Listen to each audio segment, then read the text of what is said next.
Selamat datang di channel Simar Imam. Sembari mendengarkan tinggalkan like dan komentarnya bosku. Jangan lupa pasang headset kalian. Siapkan kopi dan camilan. Lupakan pahitnya kehidupan. Mari kita dengarkan sambil rebahan. Kembalinya Sang Raja. Bab 1073. Su Chen mengatakan ini karena dia ingin menghentikan pikiran Liu Yi sebanyak mungkin. Mereka berdua adalah individu yang mandiri.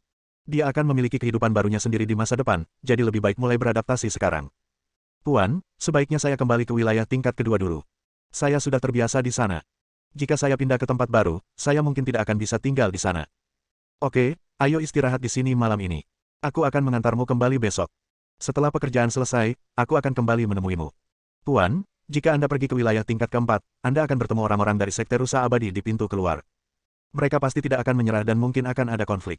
Aku tidak pernah memperhatikan Sekte Rusa Abadi dari awal sampai akhir, jadi jangan khawatir. Su Chen berkata sambil tersenyum. Ya, Liu Yi mengangguk, menurutku juga begitu. Dengan kekuatan Tuan Muda, tidak perlu takut pada mereka. Keduanya makan sebentar dan menginap di kedai malam itu. Namun saat ini, di Sekte Rusa Abadi, segalanya tidak begitu damai. Ketika kompetisi di Menara Percobaan berakhir, semua orang dari Sekte Rusa Abadi dikirim kembali.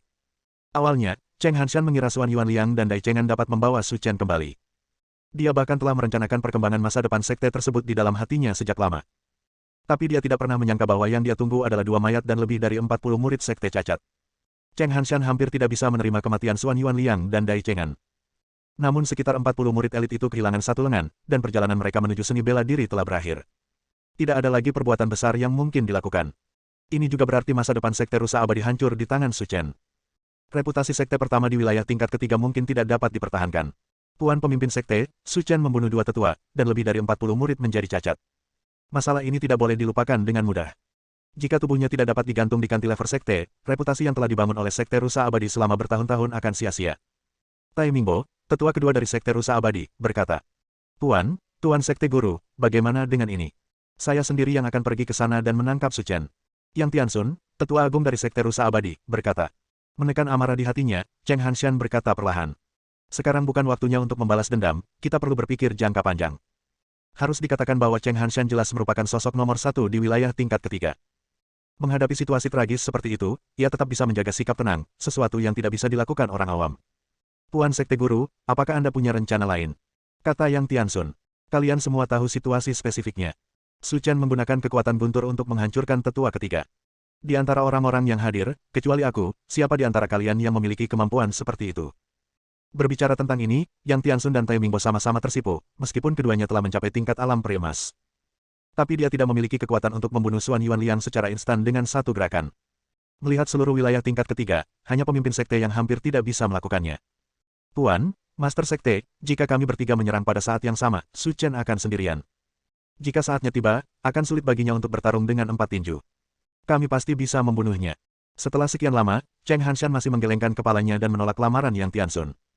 Situasi sekte sekarang dalam bahaya. Sekte Xianlu tidak lagi mampu menanggung risiko apapun, jadi masalah ini perlu dipertimbangkan dalam jangka panjang. Kita harus menemukan cara yang aman untuk langsung menekan Su Chen sampai mati tanpa memberikan dia punya ruang bernapas. Apa maksudmu, Tuan Sekte Guru? Cari seseorang dari Gunung Xianyun untuk meminta bantuan. Mendengar nama ini, Yang Tianxun dan Tai Mingbo tampak panik. Karena Gunung Xianyun adalah sekte tingkat 4, jika Anda ingin meminta bantuan mereka, Anda harus membayar mahal. Nantinya, Sekte Xianlu akan dikuasai oleh orang lain. Tenang semuanya. Cheng Hanshan berkata dengan tenang. Di tanganku, ada sepotong kristal misterius merah milenium. Jika aku mengeluarkan benda ini dan menukarnya dengan orang-orang di Gunung Xianyun, aku pikir mereka akan bersedia membantu. Tuan, kristal misterius merah milenium adalah sumber daya budidaya yang langka dan berkualitas tinggi. Bukankah sayang sekali jika kristal itu diserahkan kepada penduduk Gunung Xianyun secara cuma-cuma? Yang Tianxun berkata dengan enggan. Tidak ada yang bisa kita lakukan. Jika Su Chen tidak dibunuh secepat mungkin, dominasi sekte di wilayah tingkat ketiga tidak akan ada lagi. Dengan cara ini, kerugian kita akan semakin besar. Dengan mengatakan itu, Cheng Hanshan berdiri perlahan dan menatap ke depan. Selama kita dapat mempertahankan posisi kita sebagai sekte nomor 1, kita akan memiliki sumber daya budidaya lain di ujung jari kita di masa depan, jadi tidak perlu khawatir tentang kristal merah misterius berusia ribuan tahun ini.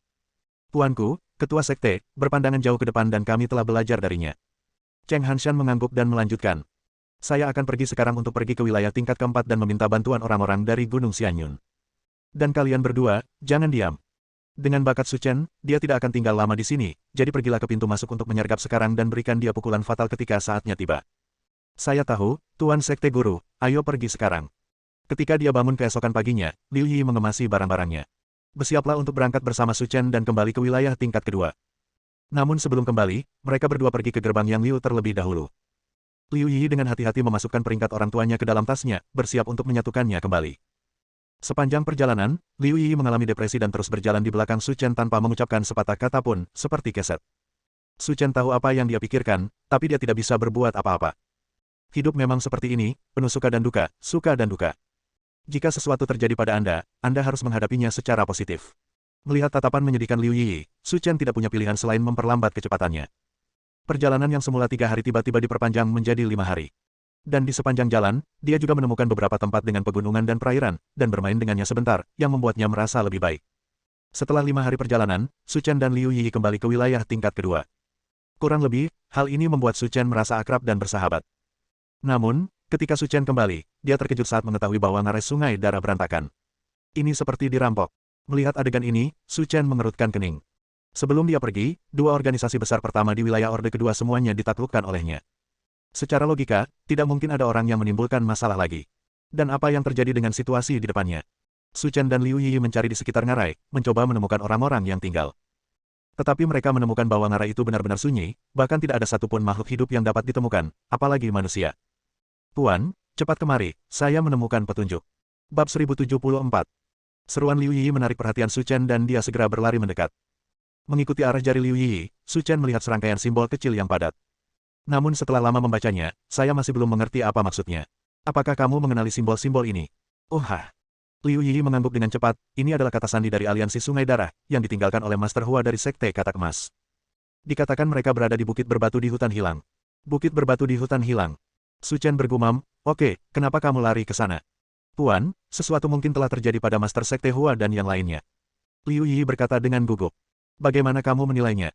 Karena hutan hilang adalah tempat yang sangat tandus, dan hanya sedikit orang di sini yang pergi ke sana. Dan saya mendengar sebelumnya bahwa Rock Hill bukanlah tempat yang baik. Biasanya, setelah membunuh orang dan memusnahkan mereka, mayatnya akan dibuang di sana. Jika terjadi kecelakaan, pemimpin Sekte Hua dan yang lainnya tidak akan pergi ke sana. Su Chen mengangguk, karena analisis Liu Yi cukup masuk akal.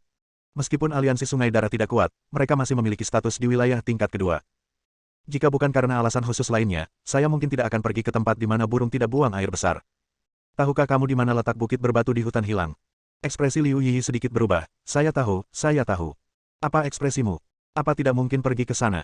Itu tidak benar, karena aku mendengar dari saudari lain bahwa tempat seperti Rock Hill sepertinya berhantu dan bisa menakuti orang sampai mati. Su Chen. Gadis konyol ini begitu putus asa bahkan dia mempercayai kata-kata seperti itu. Bahkan jika ada hantu, aku tidak takut. Ikutlah denganku. Saya mengerti, guru. Mereka berdua membutuhkan waktu hampir sepanjang hari untuk mencapai Hutan Hilang. Menurut Liu Yi, mereka dapat mencapai Rock Hill hanya dalam waktu 1 jam berjalan kaki. Tapi di sini, Su Chen sudah bisa mencium bau darah yang menyengat dan bau mayat yang membusuk. Kawasan sekitar hutan juga seram dan sepertinya bukan tempat yang bagus. Tapi mengatakan tempat itu berhantu adalah omong kosong. Setelah berjalan lebih dari 1 jam, samar-samar saya sudah bisa melihat bayangan Bukit Berbatu. Tetapi pada saat ini, Su Chen melihat sesosok tubuh melintas dari kejauhan. Su Chen, yang memiliki mata dan tangan yang cepat, bergegas maju dan mendorong sosok itu ke tanah. Su Chen baru saja hendak mengajukan pertanyaan ketika dia melihat pria yang dia dorong ke tanah dengan ekspresi terkejut di wajahnya. Tuan Su, Anda kembali. Su Chen tertegun sejenak, tetapi segera menyadari bahwa ini adalah miliknya. Tuan muda, dia dari Sekte Katak Emas. Kata Liu Yi. Su Chen mengangguk. Ketika dia datang ke Blood River Canyon, dia memiliki banyak kontak dengan orang-orang dari Jin Chandong. Apakah semua orang di Blood River Canyon ada di sini? Su Chen bertanya. Semuanya ada di sini, semuanya ada di sini. Murid muda itu mengangguk dengan putus asa dan menjawab, Tuan Su, kami akan menunggu sampai Anda kembali. Jika Anda tidak kembali, seluruh pasukan kami akan dimusnahkan. Oke, jangan bicarakan ini dulu. Bawa aku ke sini dan lihat. Su Chen berkata dengan serius. Ya. 10 menit kemudian, murid muda itu membawa Su Chen dan Liu Yi ke tambang bawah tanah. Di sini, Su Chen tidak hanya melihat orang-orang dari aliansi Sungai Darah. Orang-orang dari Paviliun Wanlian dan Sekte Yang juga ada di sini. Melihat pemandangan ini, Su Chen sedikit terkejut. Apa yang terjadi hingga mereka semua bisa tinggal di sini? Tuan Su, Anda akhirnya kembali. Melihat Su Chen, orang-orang dari 3 aliansi besar datang untuk menyambutnya. Apa yang terjadi? Ceritakan pelan-pelan. Tuan Su, sejak Anda pergi, kami mulai menangani hal-hal yang Anda ajarkan kepada kami. Pada awalnya, rencananya berjalan sangat lancar, tetapi dalam beberapa hari rencana itu menemui hambatan. Beberapa sekte yang relatif kuat menemukan tuannya di wilayah tingkat ketiga, tapi kami bukan tandingannya dan dikalahkan. Mereka semua melarikan diri ke sini. Mendengar ini, Su Chen secara kasar memahami apa yang sedang terjadi. Di dunia seni bela diri kuno, beberapa sekte yang relatif lemah akan secara aktif mencari sekte tingkat ketiga untuk menjadi sekte afiliasinya dan bekerja keras untuk mereka guna mendapatkan perlindungan dari sekte yang kuat. Meskipun Paviliun Wanlian dan sekte Yang Yan adalah sekte tingkat kedua yang kuat, mereka masih tidak dapat membuat gelombang di depan sekte tingkat ketiga, dan wajar jika mereka dikalahkan. Di mana sekte-sekte itu? Aku akan membawamu untuk membalas dendam sekarang. Puan Su, nama sekte yang menyerang kita adalah Paviliun Xiaoyao. Sekarang orang-orang mereka semua ada di sekte Yang Yan kita. Pemimpin sekte Yang Yan, Meng Changqing berkata. Dan yang paling menjengkelkan adalah mereka telah membawa semua sekte yang telah kita masukkan ke dalam barisan mereka, dan dalam beberapa hari terakhir, tampaknya semakin banyak sekte yang jatuh ke tangan mereka. Sekte kita sebelumnya semua kerja keras ada di dalam sia-sia. Ketika masalah ini disebutkan, semua orang bersemangat, tetapi hanya Su Chen yang tersenyum. Tidak masalah, semakin sering mereka melakukannya, semakin bahagia saya. Apa maksudmu, Tuan Su? Ada orang yang bekerja sebagai kuli secara cuma-cuma dan melakukan semua pekerjaan itu. Bukankah kita harus berterima kasih kepada mereka? Melihat senyuman aneh di bibir Su Chen, hati Hua Yongwei dan yang lainnya melonjak. Tidak ada keraguan bahwa badai berdarah lainnya akan terjadi lagi. Sebagai sekte terkuat di wilayah tingkat kedua, sekte Yang Yan mencakup wilayah yang sangat luas, dan sekte tersebut dibangun dengan cara yang sangat megah. Pemuda manapun pada masa itu pasti bangga bisa masuk ke tempat ini. Tapi sekarang, sekte Yang Yan sudah tidak ada lagi, dan bahkan plakat sekte tersebut telah diturunkan. Dan diganti dengan plakat merah yang lebih megah, dengan 3 karakter besar tertulis di atasnya, Paviliun Xiaoyao. Saat ini, wilayah Orde Kedua telah mengalami perubahan yang mengejutkan. Semua sekte yang didirikan sebelumnya digantikan oleh Paviliun Xiaoyao. Siapapun yang memiliki pandangan tajam dapat melihat bahwa sekte dari wilayah tingkat ketiga ini ingin mengintegrasikan semua kekuatan di wilayah tingkat kedua untuk digunakan sendiri. Dengan cara ini, wilayah tingkat kedua akan berasimilasi sepenuhnya. Jika Anda tidak menyetujui permintaan mereka, mereka akan terhapus dari dunia ini. Untuk bertahan hidup, Anda harus menyerah. Ini adalah hukum kelangsungan hidup di dunia seni bela diri kuno, dan tidak ada yang bisa mengubahnya. Pada saat ini, di bekas benteng sekte Yang Yan, gong dan genderang dibunyikan dan petasan diledakkan. Lentera merah digantung tinggi di pilar batu di gerbang. Sepertinya sesuatu yang besar akan terjadi. Orang yang lewat melewati pintu menunjuk dan berbisik. Pernahkah kamu mendengar bahwa Paviliun Xiaoyao adalah sekte di wilayah tingkat ketiga, dan Master Paviliun mereka sepertinya akan datang hari ini? Bab 1075. Ya Tuhan, benarkah?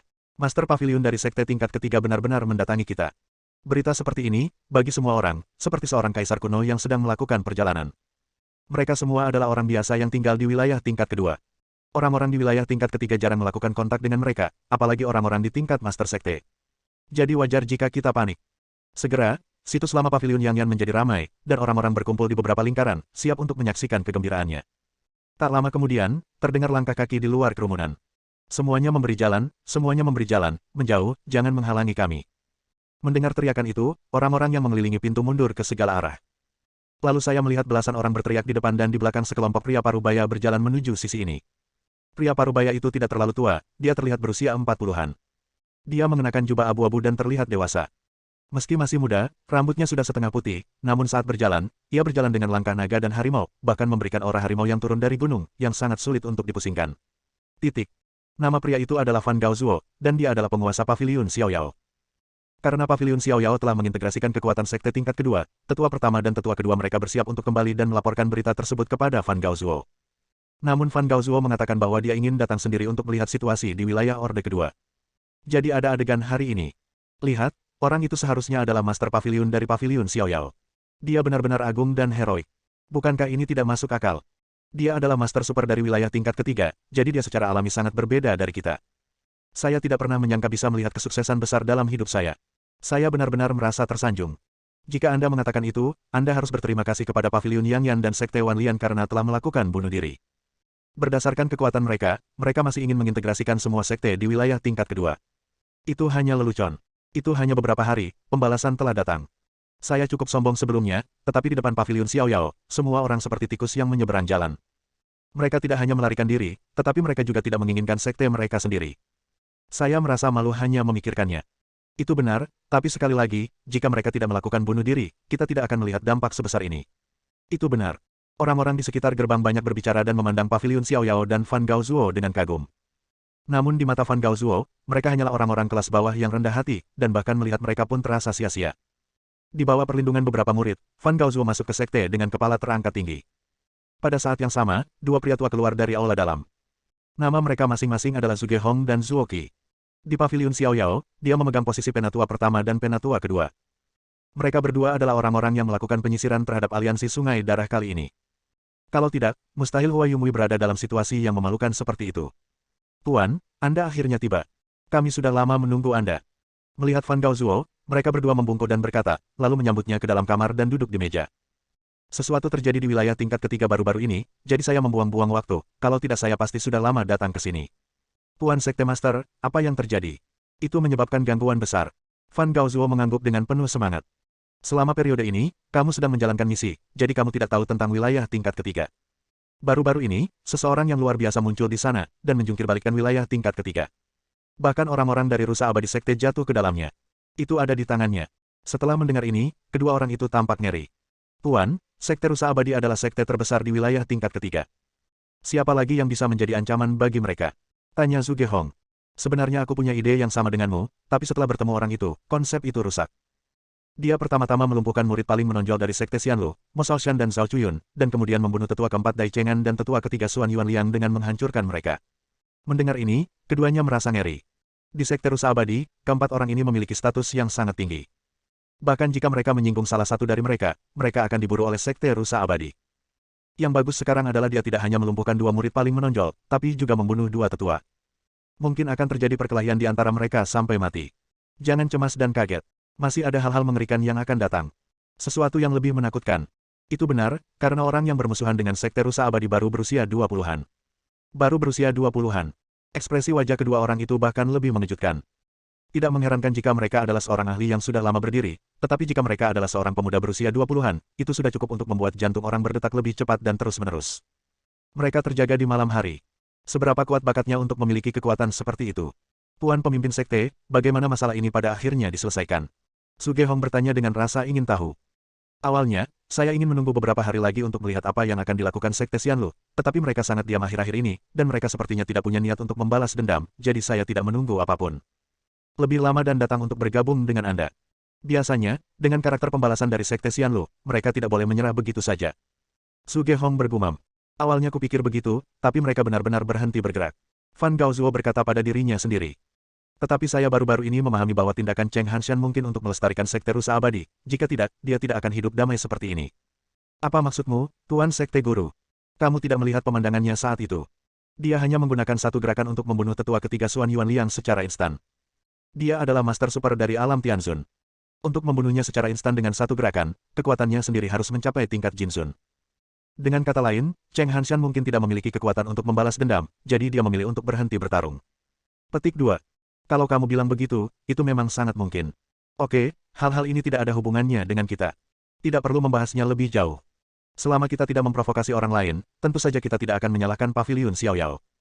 Tuanku, pemimpin sekte itu benar. Bagaimana kabarmu dengan tugas yang diberikan kepadamu? Setelah membicarakan Su Chen, mereka mulai membicarakan bisnis. Tuan, ketua sekte, setengah dari sekte sekarang bersedia tunduk pada Paviliun Xiaoyao kami, tetapi untuk menghindari timbulnya masalah, saya meminta mereka untuk tetap tinggal. Ini dapat menghindari banyak masalah yang tidak perlu. Kamu benar mengatakan itu. Fan Gaozuo mengangguk dan berkata, bagaimana caramu menghadapi lalat-lalat pengganggu itu sebelumnya? Bab 1076. Fan Gaozuo mengacu pada Hua Yumui dan lainnya. Meskipun mereka tidak mungkin menimbulkan ancaman bagi diri mereka sendiri karena kekuatan mereka, lebih baik untuk menyingkirkan mereka sesegera mungkin. Tuan, Master Sekte, kami telah mengirim orang untuk mencari. Saya yakin kami akan segera mendapat kabar. Sebenarnya saya sangat penasaran. Mengapa mereka ingin mengintegrasikan sekte di wilayah lapis kedua ketika aliansi besar mereka begitu bagus? Fan Gaozuo mengungkapkan keraguannya. Jika Anda sudah mempunyai ide ini sejak lama, mengapa harus menunggu sampai sekarang? Kami telah menanyakan masalah ini sejak lama. Konon mereka direkrut oleh orang misterius. Semua yang mereka lakukan sekarang berada di bawah instruksi orang misterius itu. Fan Gaozuo meminum semua anggur di gelasnya dan berkata, menurut apa yang kamu katakan, bukankah kita merampas urusan orang lain? Ambil saja. Dengan kekuatan Paviliun Xiaoyao kita, meskipun itu perampokan, dia tidak berani mengatakan apapun dan hanya bisa menahannya dengan patuh. Itu benar. Siapa lagi di tempat sampah ini yang bisa menjadi lawan kita? Hal semacam ini harus dilakukan perlahan-lahan. Itu hanya tumpukan sampah. Bisa dibersihkan kapan saja. Mengintegrasikan wilayah tingkat kedua adalah yang harus kita lakukan sekarang. Tapi satu hal yang harus kamu ingat adalah itu semua sumber daya budidaya di tangan mereka harus digunakan sesegera mungkin. Hanya dengan menyerahkannya ke tangan kita, Paviliun Xiaoyao dapat berkembang dan berkembang pesat. Saya mengerti, Guru. Pada saat ini, seorang murid dari Paviliun Xiaoyao berlari masuk dari luar. Tuan, tetua pertama, dan tetua kedua, kami telah menemukan lokasi mereka. Orang-orang itu bersembunyi di perbukitan berbatu di hutan hilang. Selama kami membawa orang ke sana sekarang, kami pasti akan menangkap mereka. Bukit berbatu di hutan hilang. Senyuman tipis muncul di bibir Sugehong. Orang-orang ini sangat pandai bersembunyi, dan mereka berakhir di tempat di mana tidak ada yang bisa buang air besar. Tuan, saya akan membawa orang ke sana sekarang. Apakah Anda ingin pergi bersama kami untuk melihat seperti apa rupa anjing-anjing yang berduka itu? Sugehong bertanya. Aku tidak akan melakukan masalah sepele seperti ini. Kamu cepat kembali dan jangan buang waktu untuk itu. Dimengerti, Tuan Sekte Guru, kami akan pergi sekarang untuk menangani masalah ini. Segera, Sugehong mengumpulkan selusin murid dan bersiap untuk pergi ke Rock-Rock. Menurutnya, membawa lebih dari selusin murid ke sana adalah mubazir. Menangani sampah seperti mereka sendirian saja sudah lebih dari cukup. Tapi bagaimanapun juga, dia adalah tetua agung dari sekte tingkat ketiga. Ketika dia keluar untuk membalas dendam, dia harus membawa beberapa orang untuk mendukung tempat kejadian, jika tidak dia akan kehilangan statusnya. Hutong. Tepat ketika belasan orang hendak keluar, mereka melihat pintu ditendang hingga terbuka. Ratusan orang bergegas masuk dari luar. Dan orang yang memimpin adalah Su Chen. Tuan Su, itu mereka. Melihat sesepuh Sugehong, Hua Yongwei menunjuk ke hidungnya dan berkata, jika bukan karena dia, orang-orang dari tiga aliansi besar tidak akan berada dalam kesengsaraan seperti itu. Sekarang setelah Tuan Su kembali, tidak perlu takut padanya.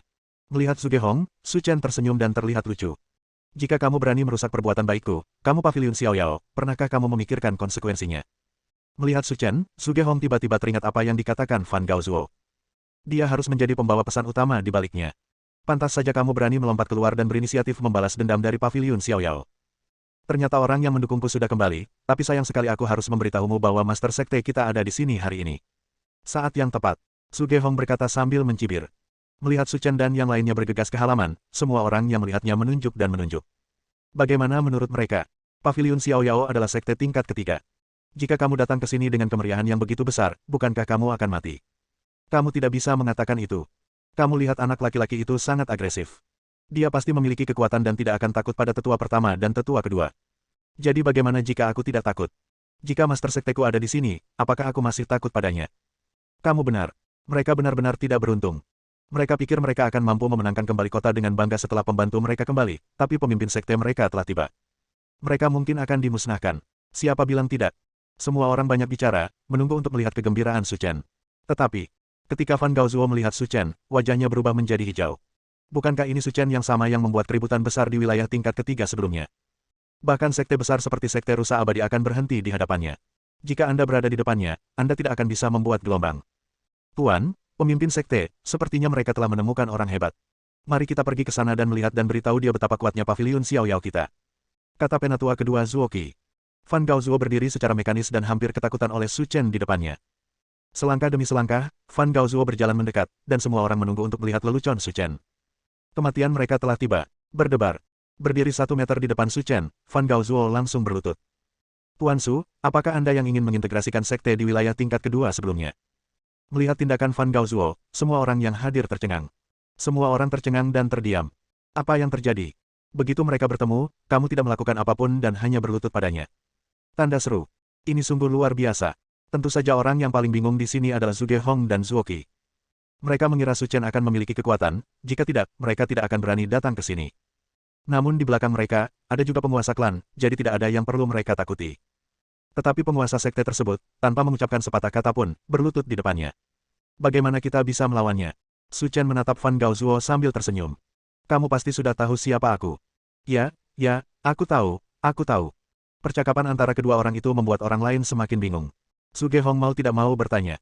Zong, Tuan Zong, siapa dia? Dialah yang membunuh tetua ketiga dan keempat dari sekte rusa abadi. Konyol. Sugehong dan Zuoqi tercengang seperti tersambar petir. Kami baru saja membicarakan masalah ini, tapi saya tidak menyangka akan bertemu dengan pemuda berbakat itu secepat ini. Ini terlalu lucu. Berdebar, berdebar. Setelah mengetahui identitas Su Chen, Sugehong dan Zuoqi berlutut tanpa ragu-ragu. Dia mengalahkan sekte rusa abadi sendirian, dia sama sekali bukan tandingannya. Tuan Su, kami tahu kami salah. Jika kami tahu Anda melakukan hal-hal ini, kami tidak akan berani melawan Anda. Su Chen memandang ketiga orang yang berlutut memohon belas kasihan dan berbisik. Jika kamu bersedia tunduk kepadaku, Su Chen, aku akan mengampuni nyawamu hari ini. Adapun cara memilih, kamu seharusnya sudah mengambil keputusan. Bersambung.